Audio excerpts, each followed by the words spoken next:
Hi everyone, this is Mr. Castro speaking and I'm recording this video for my English 11 students at San Cedro High.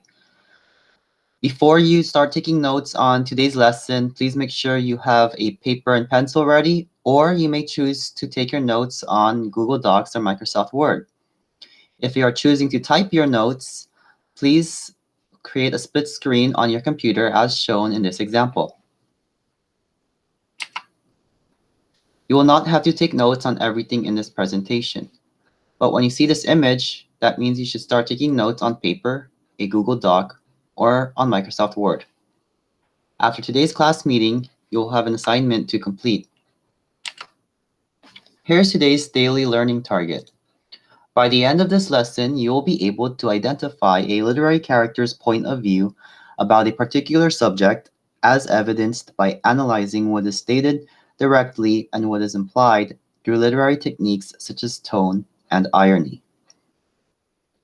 So this basically means that through the literary text that we will be reading today, you are going to analyze the literary character and her point of view about a specific event that happened.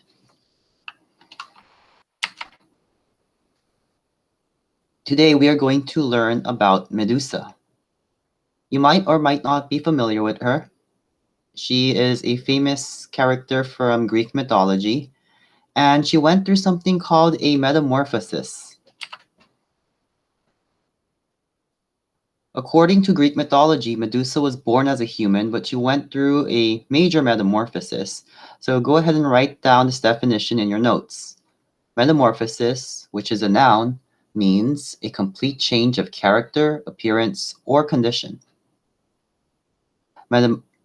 Medusa went through a change of appearance and condition.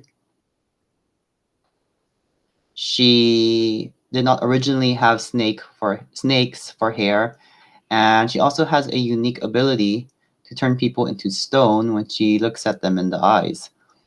So her appearance and her condition changed. If somebody changes internally over time, for example, maybe someone who used to be a bully becomes a much kinder person over time, that is an example of somebody who has experienced a change in character. That's another type of metamorphosis, a change of character. Next, you are going to watch a short video about Medusa. In your notes, answer the 4 questions that you see on the screen. You do not have to write down the questions, simply write your answers. The first question you want to answer from this video is what distinguished Medusa from her sisters? Meaning, what made Medusa different from her sisters? Number 2, who killed Medusa? Number 3, Medusa was a priestess for which Greek goddess? And lastly, number 4, how did Medusa's metamorphosis occur? Meaning, how did Medusa change, or what caused her to change?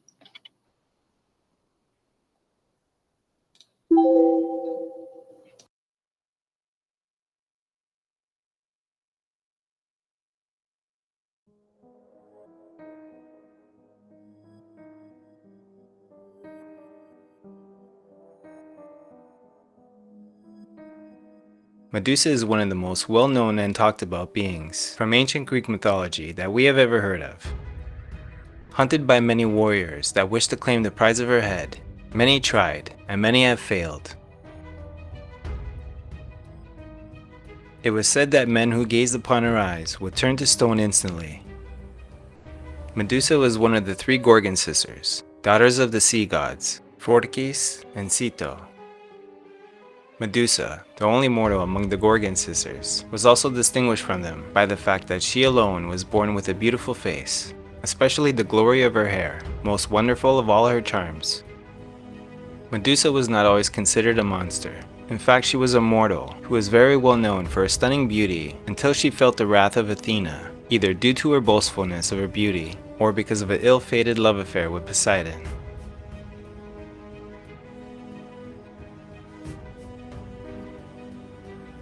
Her name meant guardian or protectress, and her story shows the potential cruelty that the Greek gods can have. Transformed into a vicious monster with snakes for hair, she was killed by Perseus, who used her still potent head as a weapon before gifting it to Athena. Medusa was a priestess to the goddess Athena, the virgin goddess of wisdom and battle. One requirement to be a priestess for Athena is that the young woman must be a virgin and give her life to the goddess. Medusa was stunningly beautiful, with luscious hair, and was often compared to Athena's beauty. It wasn't long before Athena's jealousy of Medusa became obvious. Poseidon, the god of the sea, lusted for Medusa and was infatuated by her beauty. Medusa rejected Poseidon because if she wished to remain a priestess of Athena's temple, she must remain a virgin. Poseidon had a conflict with Athena, and he saw Medusa as a possession that he could take from the goddess. Eventually, Poseidon grew tired of being rejected by Medusa and decided he would take her by force. Medusa feared for her life and ran into Athena's temple, hoping Athena would protect her. Athena ignored Medusa's plea for help, and Poseidon had his way with her by raping and impregnating the priestess on the steps of Athena's temple. Poseidon vanished after he was done and left Medusa vulnerable and weak. Medusa prayed to Athena for guidance and forgiveness. After all, in those days, the gods claimed their mates as their partner for life, and Medusa was now Poseidon's wife. Athena was enraged that Medusa had lost her virginity to Poseidon, and she decided that she would punish Medusa. Punishment against the gods, such as Poseidon, was considered unthinkable. Medusa, after being raped, was cursed for betraying her goddess. Medusa's destiny was harsh and one she had no control over. Athena cursed Medusa and the hair that she was once so envious of, and turned her hair into a head of venomous snakes. Medusa was now a monster woman. Medusa was banished from civilization. Anyone that looked into her eyes would be petrified and turned to stone. She looked at them in fear and saw them turn to stone in front of her eyes. She was scared of her powers and angry at the gods for cursing her. Word spread of the monster that Medusa had become, and she became the target of many warriors that literally wanted her head. All that tried shared the same fate and were turned to stone after looking into Medusa's eyes.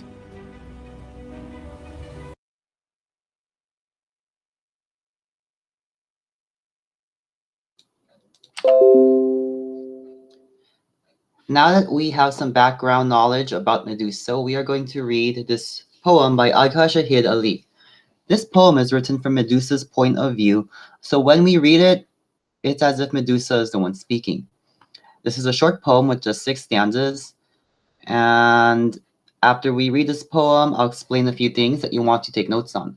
On the top right-hand side of the slide, it says write this down. You do not have to write the poem down. That's way too much to write down. But after we read the poem and I explain a few things about it, you want to take notes on that literary analysis. So Medusa by Agha Shahid Ali. I must be beautiful, or why would men be speechless at my sight? I have populated the countryside with animals of stone and put nations painlessly to sleep. I too was human, I who now live here at the end of the world, with 2 aging sisters, spinsters, massaging poisons into our scalps and sunning our ruffled snakes. And dreading the night, when under the warm stars, we recall men we have loved, their gestures forever refusing us. Then why let anything remain? And when whatever we loved turned instantly to stone. I am waiting for the Mediterranean to see me. It will petrify. And as caravans from Africa begin to cross it, I will freeze their cargo of slaves. Soon, soon the sky will have eyes. I will fossilize its dome into cracked blue. I who am about to come into God's full view, from the wrong side of the mirror into which he gazes. And so she dreams, till the sun-crimsoned shield blinds her into nightmare. Her locks, falling from their roots, crawl into rocks to die. Perseus holds the sword above her neck. Restless in her sleep, she, for the last time, brushes back the hissing curls from her forehead. Let's take a look at stanza number 1. In the first stanza, Medusa starts, or the poet Agha Shahid Ali starts by writing through Medusa's perspective, I must be beautiful, or why would men be speechless at my sight? When Medusa makes that statement, is she really beautiful? Is that why the men are speechless when they see her? If we think about Medusa's ability, this was after her metamorphosis. Men would be speechless at her sight for sure, but not necessarily because of her beauty, right? It would be because of her ability. If we take a look at stanza number 3, we see the word dreading, and dreading the night. When under the warm stars, we recall men we have loved, their gestures forever refusing us. The word dread means to not look forward to something. So if I have a major exam coming up next week and I haven't studied for it at all, I don't feel prepared, I think I'm going to do poorly on the exam, that is something I would be dreading. I would be dreading the exam because I would not be looking forward to it. So Medusa dreads the night. She does not look forward to the night because she recalls something at night. Recall means to remember.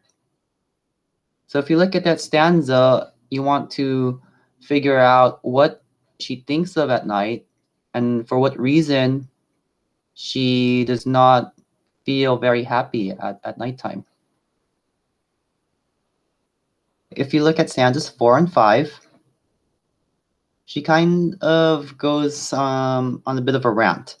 She says, I am waiting for the Mediterranean to see me, it will petrify.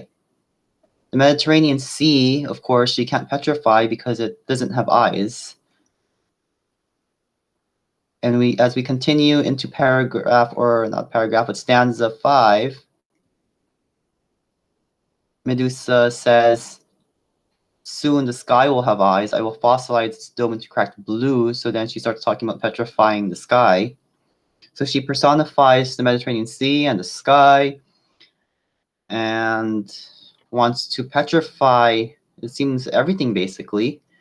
So you want to think about how Medusa used to be, what happened to her to cause this metamorphosis, her state of being after the metamorphosis, and why she would be feeling this way. Why would she want everything petrified? So remember, we are reading this poem from Medusa's point of view, so we're better understanding how she's feeling about what has happened to her. Lastly, if we look at stanza 6, the very last stanza, we see that the font is differentiated here. The font is italicized. And we see the third person pronoun she, and so she dreams till the sun crimson shield binds her into nightmare. So this is no longer from Medusa's perspective in the very last stanza. This is from the narrator's point of view. And we find out in this last stanza how Medusa meets her demise.